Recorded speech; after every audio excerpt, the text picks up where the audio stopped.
Un casse-tête est un excellent outil pour défier la capacité de quelqu'un à penser de manière créative et rationnelle. C'est pourquoi de nombreuses entreprises comme Apple, Microsoft et Facebook sont connues pour proposer des énigmes de recrutement difficiles à leurs candidats. Cependant, ces dernières années, les géants du commerce ont apparemment abandonné cette pratique.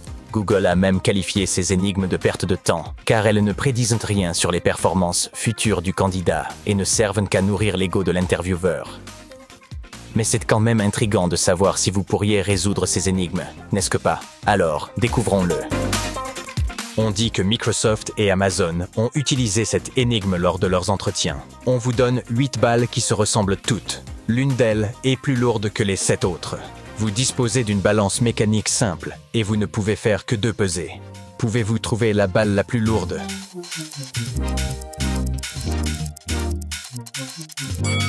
Nommons les boules de 1 à 8. D'abord, nous devrions mettre les boules 1, 2 et 3 sur le premier côté de la balance, et les boules 4, 5 et 6 sur le deuxième côté. Si ces deux groupes ont un poids égal, cela signifie que la boule lourde est soit 7, soit 8. Dans ce cas, tout ce que nous avons à faire est de peser les 2 boules restantes et de déterminer laquelle est la plus lourde.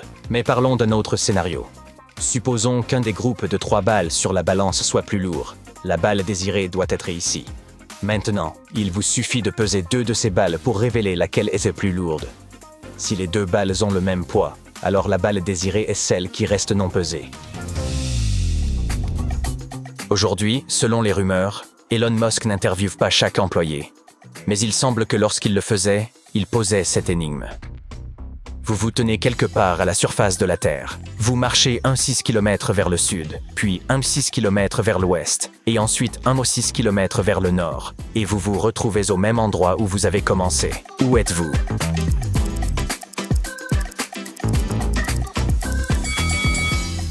La réponse la plus évidente est le pôle Nord. Félicitations, c'est correct. Mais selon les biographes de Musk, lorsqu'il entendait cette réponse, il demandait également « Où d'autres pourriez-vous être? Que diriez-vous »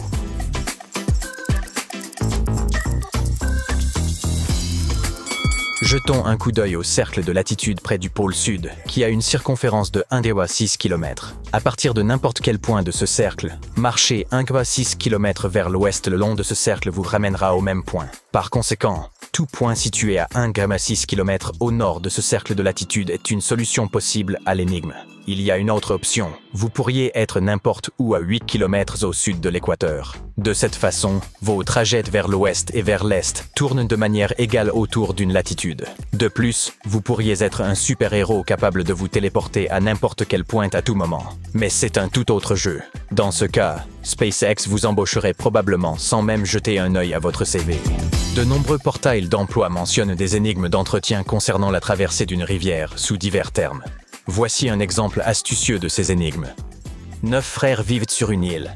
Leurs noms sont 1, 2, 3, 4, 5, 6, 7, 8 et 9. Ils doivent traverser une rivière. Ils ont un seul bateau qui peut les transporter d'une rive à l'autre, mais il ne peut accueillir qu'un maximum de 3 frères à la fois. De plus, le bateau ne peut pas naviguer seul, donc un frère doit le piloter. Il y a une condition supplémentaire. La somme des numéros des noms des frères traversant la rivière doit être un nombre carré parfait. Quel est le nombre minimal de trajets nécessaires pour envoyer tous les frères de l'autre côté de la rivière?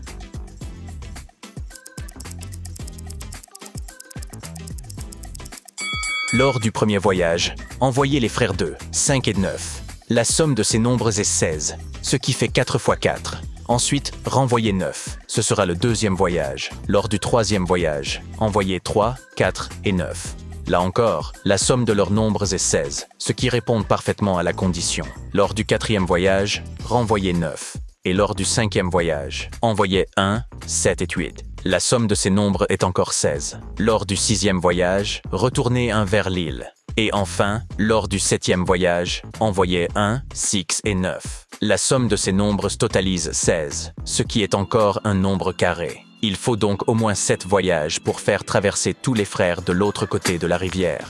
Les médias ont rapporté que LinkedIn utilisait l'énigme suivante lors de ses entretiens d'embauche. Vous êtes dans une pièce avec 3 leviers. Dans la pièce voisine, il y a 3 fontaines. Chaque levier active une fontaine. Votre tâche est de découvrir quel levier contrôle quelle fontaine. Vous ne pouvez pas voir d'une pièce à l'autre. Et les 3 fontaines sont éteintes. Vous ne pouvez inspecter l'autre pièce qu'une seule fois. Que feriez-vous?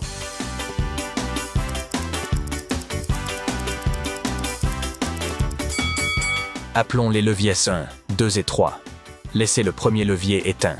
Allumez le levier 2 pendant 10 minutes. Éteignez-le ensuite et allumez rapidement le levier 3. Entrez dans la pièce. Trouvez la fontaine qui est encore humide mais qui ne fonctionne pas. C'est celle contrôlée par le levier 2. Celle qui fonctionne actuellement est liée au levier 3. Et la dernière est reliée au premier levier. Cet exercice logique des années 60 est appelé la tâche de sélection de Wasson. Faites attention, il est assez délicat. Même les étudiants en mathématiques n'arrivent pas à le résoudre. Il y a 4 cartes. Chaque carte a une lettre d'un côté et un nombre de l'autre côté. Il y a seulement une règle. Chaque carte avec la lettre D d'un côté doit avoir le chiffre 3 de l'autre côté. Pouvez-vous deviner quelle carte ou quelles cartes doivent être retournées pour vérifier si la règle a été respectée?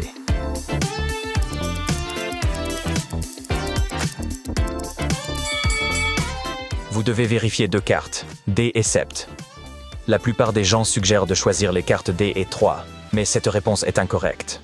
Passons en revue chaque carte pour comprendre la logique. La règle dit, si une carte est à D, elle doit avoir 3 de l'autre côté. Donc, nous devons vérifier la première carte pour nous assurer qu'il y a un 3 de l'autre côté. La deuxième carte montre la lettre K. Nous ne savons rien des autres lettres. Donc, cela n'a pas d'importance ce qu'il y a de l'autre côté, car aucun des cas ne viole la règle. Ainsi, nous pouvons l'ignorer. Nous savons que certaines cartes portant le chiffre 3 auront la lettre D de l'autre côté. Mais nous ne savons pas si c'est vrai pour toutes les cartes avec des 3. Il n'est donc pas logique de vérifier la 3e carte. Et enfin, la 4e carte. Si nous trouvons la lettre D de l'autre côté, cela violerait la règle, car il y a un chiffre 7 du côté opposé. Donc, nous ne devrions vérifier que ces 2 cartes. Voici une autre variante informelle du jeu précédent. Il y a 4 cartes représentant différentes personnes. Une face montre leur boisson préférée, et l'autre face, leur âge. La ville a une règle stipulant que toute personne buvant de la limonade doit avoir plus de 20 ans. Quelle carte devez-vous retourner pour vous assurer que la règle est respectée?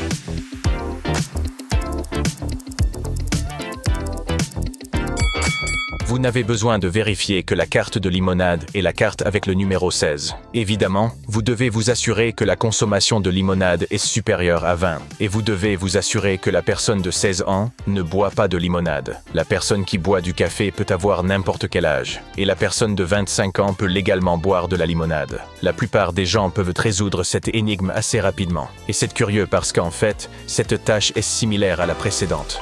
Ce casse-tête célèbre a été conçu pour mettre à l'épreuve la capacité de raisonnement et de reconnaissance des motifs. 3 fourmis se trouvent au coin d'un triangle équilatéral. Chaque fourmi se déplace dans une direction aléatoire le long des côtés du triangle. Quelle est la probabilité qu'aucune des fourmis n'entre en collision avec le triangle?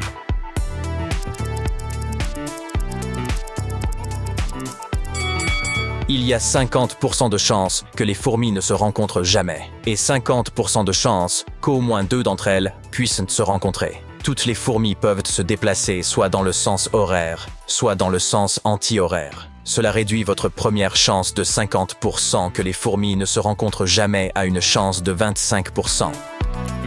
Et voici un exemple de question de formulation délicate. Quels sont les 2 mots qui, lorsqu'ils sont combinés, contiennent le plus de lettres?